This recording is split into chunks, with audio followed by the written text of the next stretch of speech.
सम्माननीय सभामुख महोदय, केही दिनदेखि केही साथीहरू यो व्यवस्था जोगाउनुपर्छ भनेर धेरै उफ्रिराख्नु भएको छ। उहाँहरू स्वाभाविक हो, यो व्यवस्था यस्तो व्यवस्था हो, चुनाव हार्ने हरुवा चरुवाहरू मन्त्री बन्दै यो देशको प्रधानमन्त्री बन्ने, चुनावै नजितेर पनि सांसद बन्न पाउने व्यवस्था हो। त्यो भएर यो 16 वर्षको इतिहासमा, अहिले यो 16 वर्षको इतिहासमा 14 पटक सरकार परिवर्तन भयो, झन्डै 1000 मन्त्री भए, 31 वटा मुख्यमन्त्री भए, 30 वटा प्रदेश प्रमुख भए, 3 जना राष्ट्रपति भए, 3 जना उपराष्ट्रपति भए, झन्डै 3000 त सांसद भए।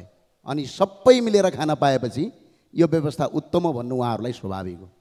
र अर्को कुरा, यो व्यवस्था उत्तम भन्नुपर्ने अर्को स्वाभाविक कारण के हो भने आज नेताका छोराछोरी जो यहाँ भाषण गरिरहेछन्, यी नेताका छोराछोरी र केही कर्मचारी र उच्च पदस्थका छोराछोरी युरोप अमेरिका पढ्ने तर गरिब दुखी जनताका छोराछोरी आज दुबई र खाडीमा गएर बेल्चा हान्नुपर्ने, 1 वर्षमा होइन यो 16 वर्षमा 14,000 भन्दा बढी युवाहरू रातो बाकसमा लास भएर फिर्ता हुने, त्यो बनाउनका लागि यो व्यवस्था यिनीहरूलाई अझै चाहिएको छ।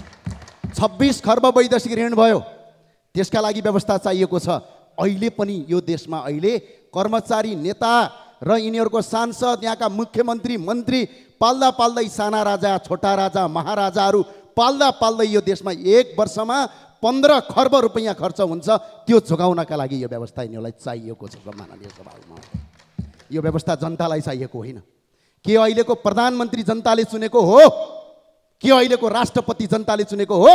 सीमित यही संसदभित्र भएका केही व्यक्तिले चुनेको। यदि दम, हिम्मत र क्षमता जनतामा जान सक्ने छ भने जनताबाट प्रत्यक्ष निर्वाचित कार्यकारी प्रधानमन्त्री गरेर स्वीकार्छौँ। त्यसपछि होइन भने यहाँ आएर जे मन लाग्यो त्यही बोल्ने, व्यवस्थापाती गर्ने।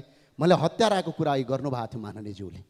म आज अनुरोध गर्न चाहन्छु, मदन भण्डारीको हत्या कसले गर्यो?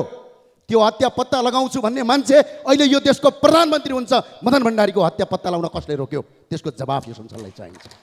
हत्याको कुरा गर्नुहुन्छ, राष्ट्रपति तपाईँहरूकै थिए, प्रधानमन्त्री तपाईँहरू हुनुहुन्थ्यो, संसदमा 2 त्यहीँ थियो, अनि मदन भण्डारीको हत्याको याद आएन?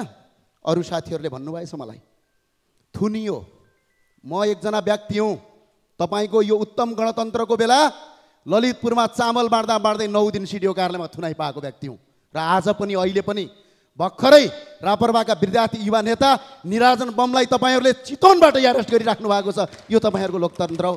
अघि एकजना मान्यज्यूले भन्दै हुनुहुन्थ्यो, काण्ड सम्झाइदेऊ, निर्मला पन्तको बलात्कारपछि हत्या भयो, तपाईँहरूका कति गृहमन्त्री फेरिए, कति प्रधानमन्त्री फेरिए, कति पटक वल्लो पक्ष सरकारमा गयो गणतन्त्रवादीहरू, एकजना निर्मलाको हत्यालाई अहिलेसम्म पत्ता लगाउन सकेका छौ?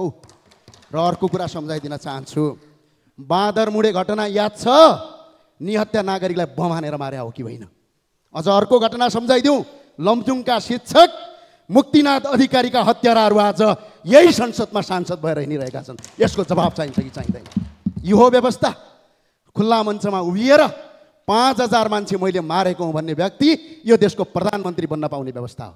भारतको दिल्लीमा लुकेर नेपालमा निहत्या मान्छेहरूको मार्नुपर्छ भनेर अगाडि बढ्ने व्यक्ति यो देशको सांसद मन्त्री बन्न पाउने व्यवस्था यो उत्तम हो। यही देशका लागि चाहिए हो यो व्यवस्था। व्यवस्था जनताका हितका लागि। आज कर कति छ? 300% कर छ। हुँदा पैतृक सम्पत्तिमा सम्म तपाईँहरूले लाभ कर लिने गरिसक्नुभयो। त्यो भएको हुनाले यो व्यवस्था जनतालाई चाहिएको होइन। हामीले स्पष्ट भनेका छौँ, सबै मान्छे अठाउने। अहिले पनि स्पष्ट भन्छौँ, प्रजातन्त्र मासिँदैन। न यहाँ प्रजातन्त्र मासिन्छ, न यहाँ लोकतन्त्र मासिन्छ। सिर्फ राष्ट्रपतिको ठाउँमा राजा राखिन्छ, बास यति हो। यहाँभन्दा अरू होइन। यहाँभन्दा लोकतन्त्र र गणतन्त्रको उत्तम व्यवस्थाभित्र हामी छिर्न चाहन्छौँ। जनताबाट प्रत्यक्ष निर्वाचित कार्यकारी प्रधानमन्त्री बजाउँ। अहिले पनि यो देश यहाँ कतिपय सांसदहरू हुनुहुन्छ, टिका लाउनुहुन्छ। 81% हिन्दू भएको देश आज हिन्दू राष्ट्र मासिएको छ। प्रदेश संरचना खारेज गर्नुपर्ने प्रदेश पालिएको छ। कार्यकर्ता सेटलमेन्टका लागि देशलाई 26 खर्ब गर्न पाइँदैन। त्यही भएर राजासहितको प्रजातन्त्र चाहिन्छ। खुलम खुला बहस गर्न हामी तयार छौँ। हस्, धन्यवाद।